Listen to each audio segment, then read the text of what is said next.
Assalamualaikum warahmatullahi wabarakatuh. Hai sahabat Villa, jangan lupa ya like, komen, dan subscribe channel ini ya. Wassalamualaikum warahmatullahi wabarakatuh. Dibentangkan kepadanya 99 catatan amal. Setiap catatan amal dibuka sejauh mata memandang, isinya dosa-dosa. Ya. Kemudian Allah bertanya kepada dia, hal zalamaka katabatil hafizun? Apakah malaikatku salah dalam mencatat dosa-dosamu? Mereka berbuat zalim kepadamu? Kata dia, la ya Rabbi, tidak ya Rabbku. Kemudian Allah Subhanahu wa taala mengatakan, innalaka indana hasanah, sungguhnya kau punya kebaikan di sisi kami.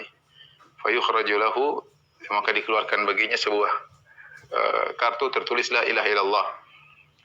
Ya, kemudian dia berkata, ya Rabbi, ma hadhil bitaqah min haula'i sijillat. Ya Rabbi, apa pengaruhnya satu kartu la ilaha illallah dibandingkan dengan catatan amal yang begitu banyak berisi dosa-dosa? Kata Allah, innaka lan tudzlamal yaum, kau tidak akan dizalimi pada hari ini. Kemudian ketika ditimbang ternyata la ilaha illallah lebih berat, dan ternyata dosa-dosa tersebut gugur dengan la ilaha illallah. Oleh karena setiap kita memiliki kartu la ilaha illallah, tetapi kualitasnya yang berbeda-beda. Kualitasnya berbeda-beda. Semakin seorang bersih daripada segala bentuk kesyirikan, dari segala bentuk ketergantungan kepada makhluk, dia memurnikan ketergantungannya hanya kepada Allah. Dia memperhatikan segala gerak-geriknya hanya karena Allah Subhanahu wa taala. Tidaklah dia memandang kecuali karena Allah, tidaklah dia berucap kecuali karena Allah, tidaklah dia melangkahkan kakinya kecuali karena Allah Subhanahu wa taala, ya. Maka semakin kuat kualitas la ilaha illallah yang dia miliki.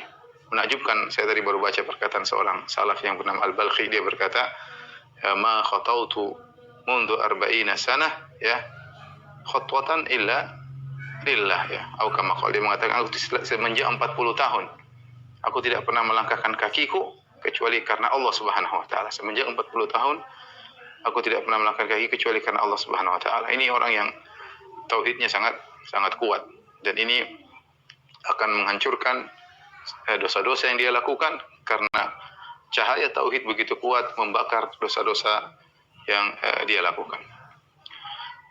Oleh karenanya orang yang bertauhid dengan tauhid yang tinggi dan bersih dari segala kesyirikan akan diampuni dosa-dosanya. Demikian juga dalam hadis Mu'adz bin Jabal, di mana Rasulullah SAW berkata, wa haqqul ibad 'ala Allah, dan hak hamba kepada Allah, Allah yu'adziba man la yusyriku bihi syai'a. Hak hamba terhadap Allah itu, Allah tidak akan mengadab orang yang tidak berbuat syirik kepada Allah sama sekali. Jadi Allah tidak akan mengadab. Ini janji. Orang yang memurnikan tauhidnya, ya, kemudian dia berusaha semaksimal mungkin bersih dari segala ketergantungan kepada makhluk, ya, dia ibadahnya hanya kepada Allah Subhanahu wa taala, maka Allah tidak akan mengadabnya. Allah tidak akan mengadabnya. Demikian juga orang yang bertauhid, maka dialah yang akan syafaat terbanyak dari Nabi sallallahu alaihi wasallam pada hari kiamat kelak. Abu Hurairah pernah bertanya kepada Nabi sallallahu alaihi wasallam, "Ya Rasulullah, man as'adun nasi bi syafaatika yaumal qiyamah?" Ya Rasulullah, siapa orang yang paling bahagia mendapatkan syafaat pada hari kiamat? Yaitu dia mendapat pahala syafaat yang banyak, bagian dari syafaat Nabi sallallahu alaihi wasallam. Kata Nabi sallallahu alaihi wasallam, "Man qala la ilaha illallah khalisan min qalbihi," yaitu seorang yang mengucapkan la ilaha illallah ikhlas dari hatinya, ya. Yaitu dia benar-benar ikhlas, ya, jauh dari kesyirikan, murni hanya untuk Allah Subhanahu wa taala. Ya, demikian juga Nabi sallallahu alaihi wasallam menyebutkan, wa inni ikhtaba'tu da'wati syafa'atan nanti yaumil qiyamah. Kata Nabi sallallahu alaihi wasallam, likulli nabiyyin da'watun mustajabah. Setiap nabi punya doa yang pasti dikabulkan. Ada doa nabi yang dikabulkan, nabi simpan untuk nabi minta pada hari kiamat kelak. Ini ikhtaba'tu da'wati, kata Nabi, aku simpan doaku tersebut, syafa'atan li ummati yaumal qiyamah, sebagai syafaat bagi umatku pada hari kiamat kelak. Wa hiya na'ilatun insyaallah mata min ummati la yusyriku billahi syai'a, dan syafaatku akan mengenai siapa saja dari umatku yang meninggal dalam kondisi tidak berbuat syirik kepada Allah Subhanahu wa taala. Dan ini adalah kabar gembira dari Nabi sallallahu alaihi wasallam. Maka banyak di antara kita, bagian kita yang dahulunya pernah terjerumus dalam berbagai macam kesyirikan, ya, baik syirik besar maupun syirik kecil, dan kita juga menjalani hari-hari kadang kita terjerumus dalam kesyirikan, ya. tawakal terkadang bukan kepada Allah, tawakal kepada bos terkadang, tawakal kepada dokter terkadang kita beribadah karena ria, ingin dipuji, ingin disanjung. Banyak hal hari-hari kita lakukan kesyirikan. Tapi seorang berusaha ketika dia meninggal, semua itu bersih dari hatinya. Semua itu bersih dari hatinya. Karena kalau dia meninggal dalam kondisi bersih dari segala bentuk kesyirikan, maka tadi dosanya akan diampuni, tidak akan diazab oleh Allah Subhanahu wa taala, akan mendapatkan syafaat dari Nabi sallallahu alaihi wasallam. Bahkan kata para ulama, orang yang tauhidnya murni masuk surga tanpa azab dan tanpa hisab. Ya. Makanya Al-Imam Muhammad bin Abdul Wahhab rahimahullah dalam kitab tauhid membuat judul dengan suatu bab dengan judul Man haqqaqat tauhid dakhalal jannata bighairi adzabin wala hisab. Barang siapa memurnikan tauhidnya, maka dia akan masuk surga tanpa azab dan tanpa hisab. Kemudian Nabi sebutkan di antaranya humul ladzina la yastarqun wa la yaktawun wa la yatatayyarun wa ala rabbihim yatawakkalun. Mereka tidak pernah minta berobat dengan besi yang dipanaskan, dan mereka tidak pernah minta untuk diruqyah, mereka tidak pernah bertatayur mengkaitkan sosial dengan apa yang dilihat dan apa yang didengar, dan mereka bertawakal kepada Allah Subhanahu wa taala. Sampai kata para ulama, mereka meninggalkan makruh.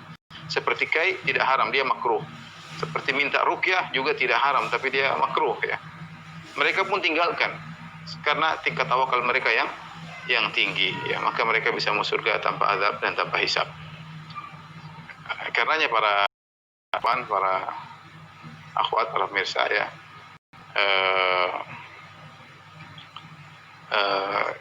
pengajian ukhuwah hijrah fillah ya, kita akan menjelaskan pada kesempatan kali ini ya tentang jenis-jenis kesyirikan ya. Jenis-jenis kesyirikan kita akan jelaskan pada kesempatan kali ini secara global ya, sehingga para ikhwan bisa perhatikan, para akhwat ya, para jamaah kajian al-ukhuwah fil hijrah.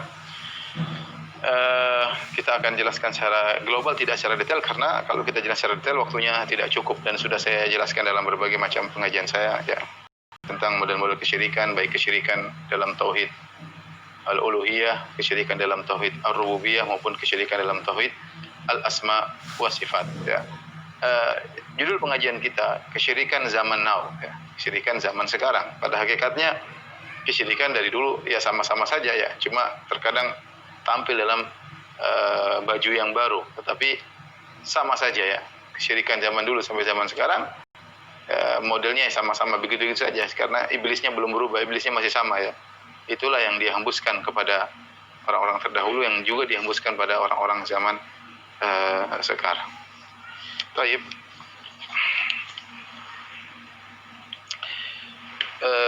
Sebelum kita membahas kesyirikan, kita akan membahas tentang tauhid ya secara global, karena kita akan bagi klasifikasikan kesyirikan berdasarkan pembagian tauhid tersebut ya.